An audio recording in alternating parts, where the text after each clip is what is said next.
নারায়ণগঞ্জ ৫ আসনের ৪ বারের সাবেক সংসদ সদস্য বীর মুক্তিযোদ্ধা নাসিম ওসমানের রুহের মাগফিরাত কামনা করে ৮ নং ওয়ার্ড নলুয়া রোডে মঙ্গলবার মিলাদ ও দোয়া মাহফিল অনুষ্ঠিত হয়। এতে প্রধান অতিথি হিসেবে উপস্থিত ছিলেন যুবনেতা আজমেরী ওসমান, আওয়ামী লীগ নেতা কাজী আমির, হামিদ প্রধান, মোহাম্মদ নাসির, সুমন, মোহাম্মদ আরমান হোসেনের পক্ষ থেকে মিলাদ ও দোয়ার আয়োজনে উপস্থিত ছিলেন শাকিল, সোহাদ, হৃদয়, সিফাত, সাদ্দাম, ফরহাদ, উজ্জ্বল, রিপন, ইসমাহিল আরও অনেকেই।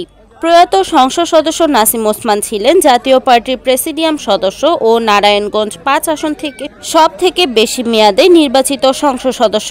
২০১৪ সালের ১৮ এপ্রিল চিকিৎসার জন্য নাসিম ওসমানকে ভারতে নিয়ে যাওয়া হলে চিকিৎসাধীন অবস্থায় হৃদরোগে আক্রান্ত হয়ে সেখানে মারা যায় তিনি। সাগর খান, NAN TV, নারায়ণগঞ্জ।